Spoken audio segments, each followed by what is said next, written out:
You have, in one way or the other, encountered the Governor Okpue at your time, possibly as a commissioner, so it's not somebody that should be new or strange to you.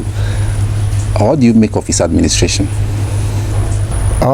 What I make of all the administrations, including this one, is that they are total failures. Total failures, because there's no plan. They're just reacting to how much is available, spending money, and they are not benchmarking development to countries that get out of mess to somewhere. There's no deliberateness. It's all about how much you share to people, how you give money to people. It's cronyism, basically. It's only my friends who will enjoy. So once your friends are there, they are clapping for you, you are doing well. But the hospitals are not running, the roads are not there.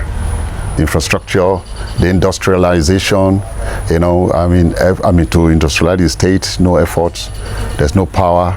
So I wonder what you claim to be achievement, because when we all run to all those countries where the minimum hits you, you see semblance of development. But here we see semblance of sliding deeper and deeper into quagmire of confusion, deliberately with our eyes open.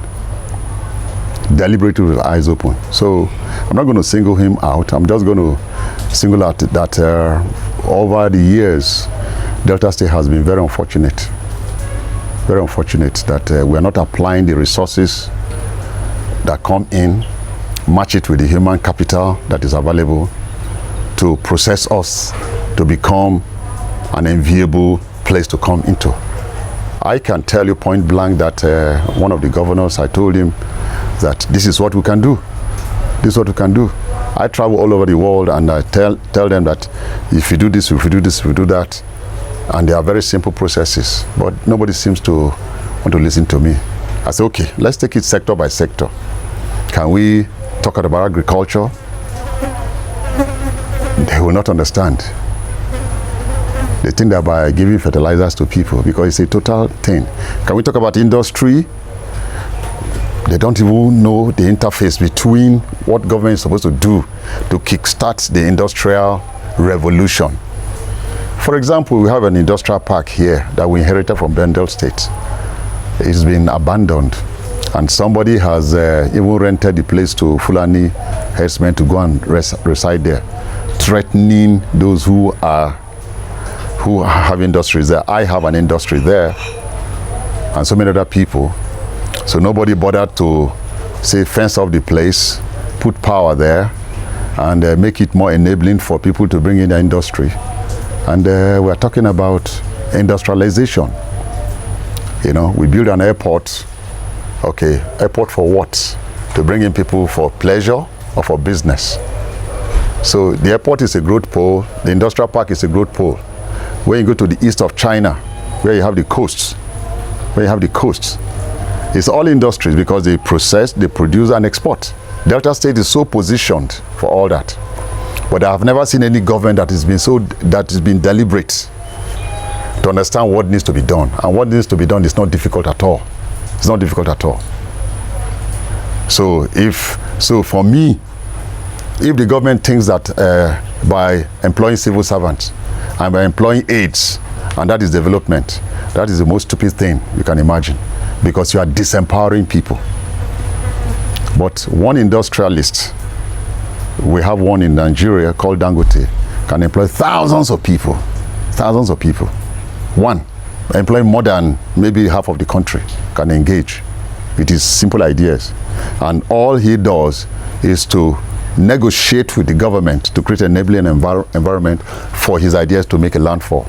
But we've never had any government in Delta State that will create that enabling environment for ideas to make landfall. I have brought in investors from Taiwan to negotiate, but nobody seems to understand what I'm talking about. So I'm running solo. I'm doing everything solo, just to prove that I'm not just talking. I run a factory. My son, sent my son abroad, and I did not allow him to spend 1 second in America. Say, my friend, come and run industries. You go and come and work where your father left for you. So the young man is employing himself and employing other people. So if all of us can do that, instead of hiding our children away, then this country, that is those of us who are privileged. So I see my privilege as an advantage. And that is why me personally, I'm in agriculture. So the answer to your question is that they are not doing the correct things, period. They are just playing politics of stomach infrastructure, making everybody to be happy, and getting them confused, and them not understanding their right that they own this government, not those few of us who are in government. It is the citizens that own the government. So those who are in position are just there to provide the enabling environment for each citizen to thrive. But when you do not give that opportunity, that's a complete failure. There's nothing like whitewash. Not you tar one road, you start clapping for yourself. Or you build one school, you start clapping for yourself. No. The road should be there. The school should be there. The hospital should be there. So it's complete failure, Delta State. It's a shame. That's it. I'm going to take you on industrialization policy. I don't know what you make of it. The current government in Delta State has some, in my conversation with most of them, they feel that certain things should happen in sequence. They have they gave some innovations that they feel are a prelude to industrialization. What do you make of industrialization policy in Delta State? I told you, government does not create industries. It is the people that create industries. You just had an interview with one of a northern woman who is an akamu maker. That's an industry that can be taken to the highest level. So the industrialization policy of Delta State, we don't even have it. That an investor will look at it and say, yes, I can interface with this government's plan, that I can bring a factory here. Because if a governor who has what I call oil and gas assets and does not know how to lobby and to negotiate those oil and gas assets to become, feedstock for industries, that government has failed. It's not calling some youth political boys together and giving them money. Okay, I can tell you about the YAGEP. I was part of those who were training them. And I'll tell you what vividly happened. I tried to give them my best. One of them came to me point blank and said he wants to go to Malaysia. Because I was taking interest in him. I said, to go and do what? He said he was going to do Yahoo Yahoo. I nearly fainted. And truly he went. After going through the YAGEP thing, he sold everything. He truly went. The next call I got from him was when he came back. See, he's back from Malaysia, that he did not succeed. That can we continue from where we stopped? I said, you are lucky. And you are talking to me on the phone. If I have seen you, I will have just cut off your head. Because I told you not to go. So that is the result. So when you now because the whole space is politically charged. So every youth see themselves participating in any government program as, okay, hey, this is not my own share. They don't see the deep essence of why they are doing what they are doing. So you give them the machines, they will sell it immediately. I was part of it, and in our present, they were selling off all the irrigation system they were given, and I was so frustrated. There's no way we can stop it. There's no way we can stop it. Because they cannot see themselves working very hard, and their contemporaries are becoming essays and not doing anything, and they're making money. So there's a mismatch. So, but if you allow industrialists to have their factories. I mean, because there's power in Delta State. There are good roads, there are infrastructure that will create enablement. If I employ you in my factory, you can't come and mess up. You can't come and mess up. Because there must be accountability. So there's a mismatch. They don't have an industrial policy. Because the glaring example to prove that is the industrial park in Asaba. Nobody is showing any interest. Go there now. You'll be afraid to go there. Because you see a whole Fulani enclave, embedded, building houses. They pursued me. I cleared the bush because kidnappers were using the place. So Kingsley Emu, the commissioner for commerce and industry then, I said, listen, kidnappers are using this place and I have my factory here. Please give me the permission to clear the service plot. He gave me the permission. I cleared it. I started farming there just to make sure the place is open. Then suddenly, one day, I just saw some Fulani people coming in there. I said, who brought these people? Then somebody in Ministry of Commerce and Industry said, okay, just leave them. They will stay here for some few weeks. They will go. This was almost over 4 years ago. Now they have even pursued me from where I was farming. They have taken over the place. And I've told the governor, Okowa, that this is what is happening and nothing has happened. Meanwhile, I have my factory there. That's it. Government, they say, is a continuum and building on. How would you describe? In my last conversation with you, you did mention your retirement from politics. Yeah. What brought you back? Oh, what brought me back was very simple. You know, because I said, I don't know whom I can have dialogue with to share my ideas because I think in the abstract. You know, so suddenly I just saw one young man called Idevia.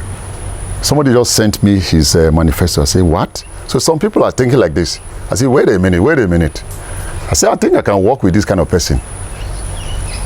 That is what brought me from my retirement.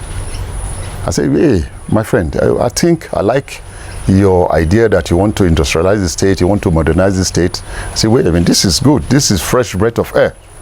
In other words, we're going to have some people thinking before they start acting.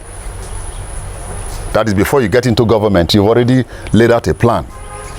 And a plan that has universal appeal, that there can be a lot of buy-in. So I started working with him.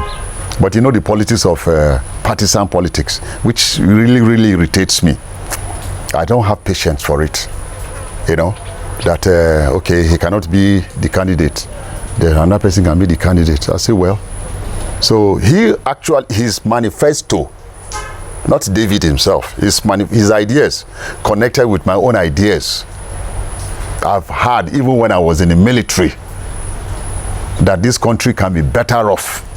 So I just saw a young man who has an idea of what Singapore used, Malaysia used, Rwanda used to process their country out of where they were to where they are. So I said, okay, let us now stop the trajectory into destruction. Let us now have an orderly process. So that is what attracted me to him. That's it. That's it, sir.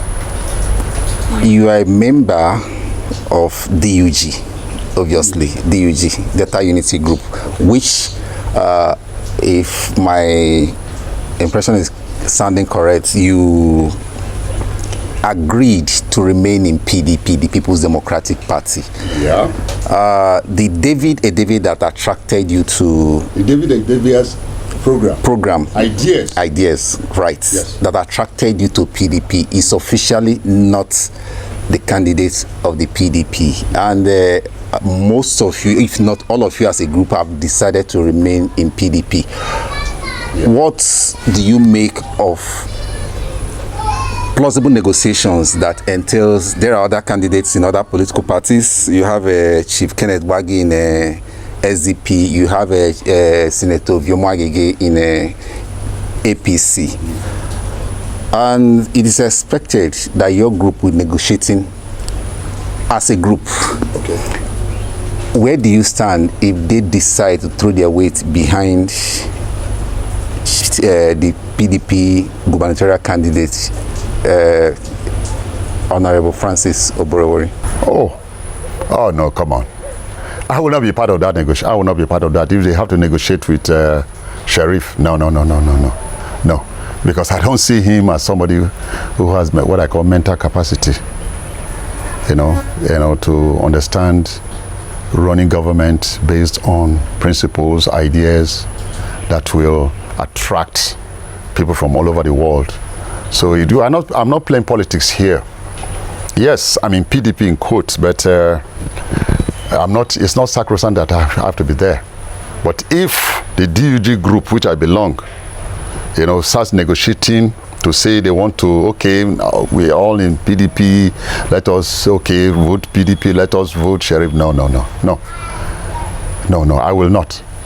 Because I can quietly go back to my trenches, my bush, and because I'm a bushman, I'm a farmer, and I will be very comfortable. And I will, but it is not possible for me to be part of that negotiation. But you see, I find it difficult to think partisan politics because I don't understand what PDP means. I don't understand what APC means. I don't understand what's SDP. I don't understand all that. All I understand is that can we have a plan that we get Delta State to become a modern state? If anybody can give me such a plan without any bias, I will run with the person. And but you don't see that plan in your candidate? In which candidate? No, it's not my candidate now. Cannot be now. It cannot be now because it doesn't have I don't think it has the mental capacity. If I say, okay, can we send a rocket to the moon? You say, how is that possible?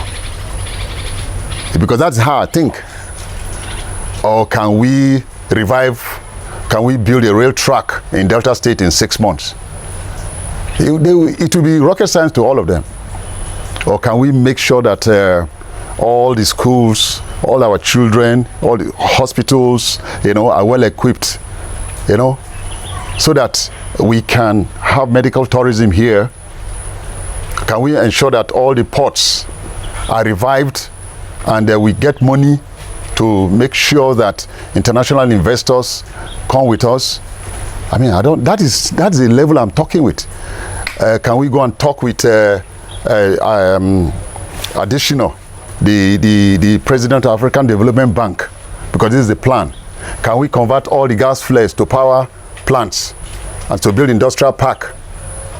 Because I told David, for example, I say, if you win the election, I will give you only 1 year to do what you're supposed to do in 8 years. And if you don't do it, I'll just kick your ass. So do they have that capacity to negotiate with me? I don't think they have that capacity. Because what I'm telling you, I'm doing it myself. I'm doing farming, I'm doing industry. So can they be on the same page with me? Can we go to Rwanda and say, hey, Mr. President Paul Kagame, how did you do it? Do they have that mental capacity?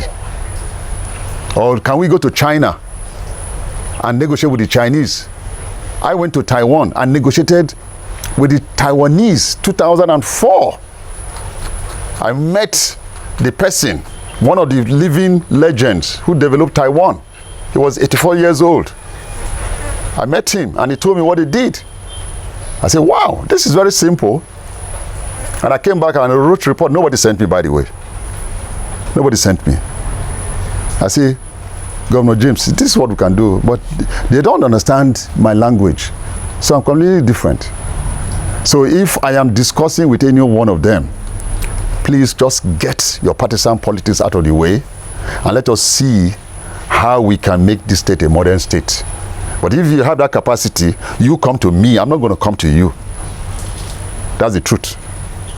They don't have I'm not being arrogant. They don't have the mental capacity to see how the bricklayer in Delta State can become a human resource that we can export to Dubai, because we've really trained them. How we can have surplus human capital here and export them, and we'll be having returns on investment in them. If they have that capacity, then I can discuss. Some people will argue that leadership is about assembling spirit-linking leaders. Assembling? Spirit-linking leaders, okay, around the paramount leader. What do you make of a leader who might not be an A-list leader, but assembly of A-list other leaders around him? Assembly of what? Assembly of other good leaders around him. Yeah, that's the hallmark. So you must have the capacity to have people more intelligent than you around you. You're just a coordinator of ideas. But here, they become emperors in a democratic setting, which is very stupid. It's a misnomer. Why should I look at the governor and say, governor is the only one that has the brain? No. Why? So the governor is the one who has the capacity to say, yes, this idea, let's run with it. He goes for he pays for it, he gets the best idea to run, for that idea to make landfall in the state. That's your job. That's why they pay you so much, they give you so much comfort. So that when somebody is talking to you, you are a CEO of a company, but incidentally a state. And it's the easiest thing to do. But once you don't have what I call parochial interest, then you are going to succeed. But once you are thinking about satisfying some group of people at the detriment of the majority, then you will never succeed. And that's why we've never succeeded in this country. How do you see 2023 playing out in Delta State? 2023 is a game changer for the country. It's a game changer for the country. And fortunately for us, God kept every one of them alive.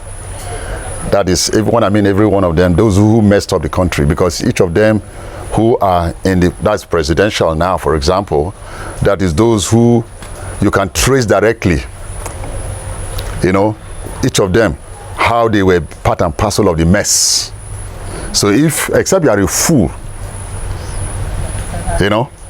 then God also kept some alive to say, wait a minute, come and verify me. I think I can do a better job. So we need to have somebody who can have dialogue with the people. Not somebody who say, yes, now my turn is rich, or now our tribe is rich. Let us look for persons who can say, wait a minute, how do we run a country? Why are we where we are? So 2023 is a game changer. And the old order will give way to a new order. Because God is alive. God is a Nigerian. I've been praying for this moment, wherein the electorate will have the power to say no to shenaniganism, to say no to things that are hurting the country. Because the woman friend that are on the road is hurting. Because the child cannot go to school. I have a washerman who's by my house. I see the children come to my house. I said, why are they not in school? He said, Oga, I don't get money to pay school fees. I said, God damn it. But, so now the pain is so deep that all of us have agreed that we all messed up, both the electorate and also those who are campaigning. But some of them who are campaigning are still living in what I call the dream world. So there's going to be a dramatic shift from the norm. And I've always been praying for a revolution that is not traumatic, because everybody will be hurt. But I want a revolution wherein the people say, okay, it's enough for you guys. Let us look for person who's more competent. Not because he's my tribe man, not because he's belong to the same religion. Let's look for somebody who will be willing to be accountable, who will not be putting his hand in the till to be stealing money and distributing to his friends. So I think Nigerians are beginning to get that, and I just pray the momentum gets to that point wherein when we are voting, people say, I go vote for somebody who will say, you know, go thief money, you go thief our money. So once that consciousness gets into the minds of the people, which is building up, but I want to build up to the point where it becomes a majority, that a Christian, Muslim, will say, no, don't come and tell me anything about Muslim here. I want to vote for somebody, even a Christian, or a Muslim will say, no, don't come and tell me anything about, I want to vote for somebody whom I think is better off. Speaking of game changing, I'm going to come to the import of the new electoral act in a moment. But let's speak to Mr. Peter Obi, who some describe as the game changer. The analysis so far with you seems to be sharing affinity with his consumption to production mantra. What do you make of Mr. Peter Obi as president of Nigeria? Even before Peter Obi started thinking about becoming the president, I think about 3 years ago, I saw him make a speech. I said, wait a minute, this guy may likely become the president. I don't think he was even thinking about it then. I said, this is the kind of person that should run the country. You know, so his mantra is coinciding with my own personal mantra, which is production. I am doing it. I'm not a paper person. I'm not, how do I put it now? I'm not a theorist. I'm a farmer. You can see, you've come to my compound. I'm an industrialist. And I'm employing people from all the four corners of this country. And as I'm talking to you now, I'm thinking about exporting to generate foreign exchange. So his policies resonate with me. But the other two, I don't think they have they don't have the mental capacity to think like this, because you don't learn left hand in old age, because they have been doing stupid things. So Peter Obi is like a fresh breath of air. He just by coincidence is thinking like me. So I think we are lucky that God kept them alive, so that we can choose. So if you want to get out, if you want to know how you don't have power in your house, there's somebody there to be held responsible. Is that so clear? I don't want to mention names. Yes. So clear. Yes. So it is. I'm not an obedient, because both of us were working differently, but we now have the same ideology. You know, so by the fact that he now wants to process himself to become the president, I should support this kind of person who is thinking about productivity, because that's what I think of 24 hours of the day. That my local government, that my state government, they don't understand me. They cannot interface with me. They say I'm too pedantic. I said, no, this is the minimum that we need to have. Let all of us be productive, not to be consuming. That's it, sir. The import of beavers seems to have... What? Beavers, yeah. The new electoral act seems to have taken electioneering to a whole new level in Nigeria.